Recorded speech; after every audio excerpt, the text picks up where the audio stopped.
Reavivamientos modernos. Las conversiones, ¿falsas o verdaderas? Una manera de saber si el converso es verdadero es que antes era enemistado y ahora es reconciliado. ¿De qué se trata esto? Bien, en el video pasado se contestó la pregunta, ¿puede cambiarse la ley de Dios? El asunto es que nosotros, con la naturaleza de pecado con que nacemos, estamos enemistados con la ley de Dios. Terrible, ¿verdad?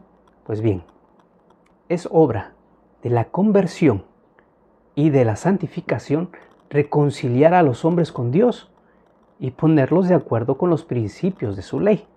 Mira, al principio el hombre fue creado a la imagen de Dios y estaba en armonía con la naturaleza y la ley de Dios.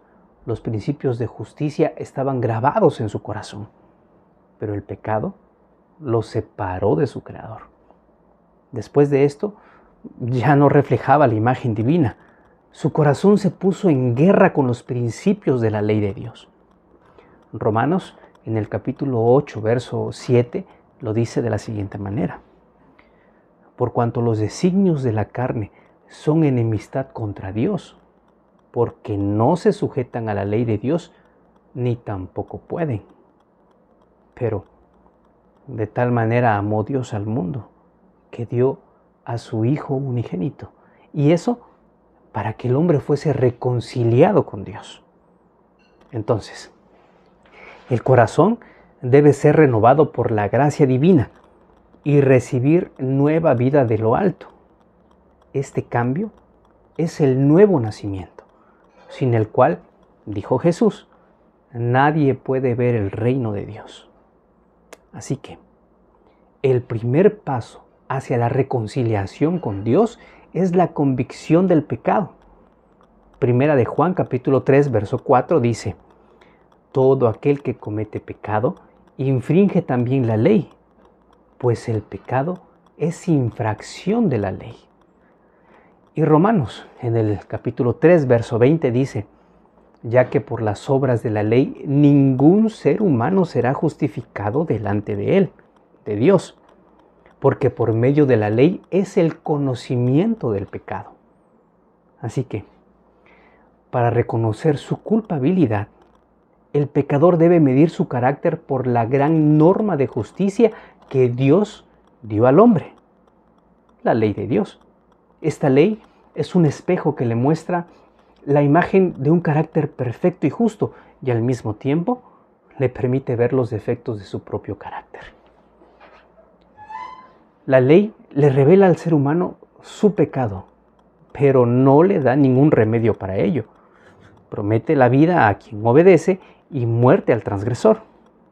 Por lo que solo el Evangelio de Cristo puede librarlo de la condenación o de la mancha de pecado. El pecador debe arrepentirse ante Dios, cuya ley transgredió, y tener fe en Cristo y su sacrificio expiatorio. Solo así se obtiene la remisión de los pecados cometidos y nos hacemos partícipes de la naturaleza divina. Entonces, ¿se está libre para violar la ley de Dios? El apóstol Pablo dice en Romanos capítulo 3, verso 31, luego, ¿por la fe invalidamos la ley? En ninguna manera, sino que confirmamos la ley. Y en la misma epístola, pero en el capítulo 6, versos 1 y 2, el apóstol menciona, ¿qué pues diremos?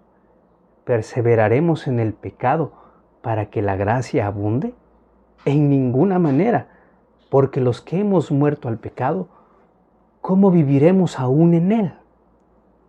Juan, en primera de Juan capítulo 5 versos 2 y 3 dice, en esto conocemos que amamos a los hijos de Dios, cuando amamos a Dios y guardamos sus mandamientos, pues este es el amor de Dios, que guardemos sus mandamientos, y sus mandamientos no son gravosos. ¿Lo ves? En el nuevo nacimiento el corazón queda en armonía con Dios y también con su ley. Cuando se efectúa este gran cambio en el pecador, entonces pasa de la muerte a la vida, del pecado a la santidad, de la transgresión y rebelión a la obediencia y lealtad. Medítalo, estúdialo a la luz de la palabra y que el Espíritu de Dios te ilumine.